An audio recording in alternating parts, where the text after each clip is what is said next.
nu, tad, kad visi darbiņi nu ir padarīti, tad var pieķerties pie kaut kā tāda veseliskāka, ja. Un tātad šobrīd jau ir 25. bet tūlītās jau būs 26. novembris, un Ziemassvētki vēl nemaz nav tālu, ja. Un ir tādi cilvēki, seniori, kas dzīvo sociālajos namos, aprūpes centros dzīvo, un lai viņi nejustos Ziemassvētkos vientuļi, ir iespēja viņiem nosūtīt kādu dāvaniņu. Un patiesībā šī iespēja ir jau no 2016. gada, taču es par to uzzināju tikai pagājušajā gadā. Man meita to izstāstīja, un mēs tā arī izdarījām, ka mēs atradām izlases veidā, vienkārši atradām kādu senioru, un kuram nosūtījām Ziemassvētkos dāvanu. Jo, katrs cilvēks Ziemassvētkos ir pelnījis kaut ko gaišu, kaut ko skaistu, vai ne? Un lai kāda dzīvība tam cilvēkam ir bijusi, šobrīd viņš ir tur, kur ir.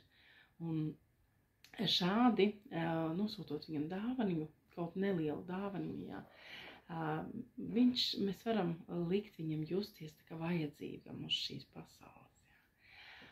Un tātad, respektīvi, es pagājušā gadā pieņēmu lēmumu, kad es pagājušā gadā to izdarīju, un es šogad arī, un katru gadu es to darīšu, kādu izvēlēšos cilvēku un kādam aizsūtīšu dāvanu. Un tas ir iespējams katram izdarīt. Un ja arī tu vēlies kaut tādu izdarīt, saprotu, ne visiem cilvēkiem ir iespēja, bet ja tev ir iespēja kaut ko tādu izdarīt, kādam senioram padarīt šo Ziemassvētkus gaišākus, raksti man komentārā vai sūti vēstuli vai ieej manā Telegram kanālā, tur arī būs informācija, raksti seniors. Un es izstāstīšu, kā tas ir darāms. Padalīsimies ar domām, varbūt ar padomiem, ko labāk sūtīt viņiem, kas viņiem vairāk būtu vajadzīgs. Un ir cilvēki, kas ļoti labi orientējas internetā, var paši visu sameklēt.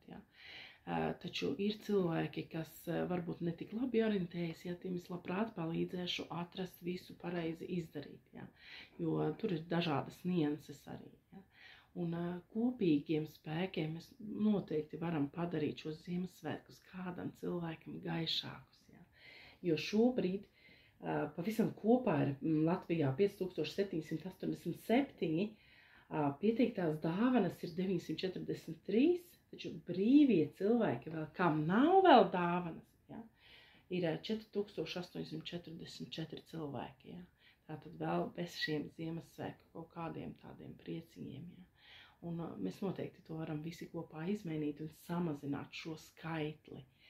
Un piespied sirsniņu un padalies, lai šis video aiziet tālāk, lai vairāk cilvēku zinātu par šādu iespēju, jo es tik tiešām nezināju tādu iespēju līdz pagājušajam gadam. Bet priekš mums, varbūt priekš kāda no mums, tas ir patiesībā tie, teiksim, 10-20 eiro ir tāds, teiksim, samērā nieks, bet tam cilvēkam tas būs tāds prieks, tāds saules stars Ziemassvētkos. Kopā padarīsim kādam cilvēkam šos Ziemassvētkus gaišākus.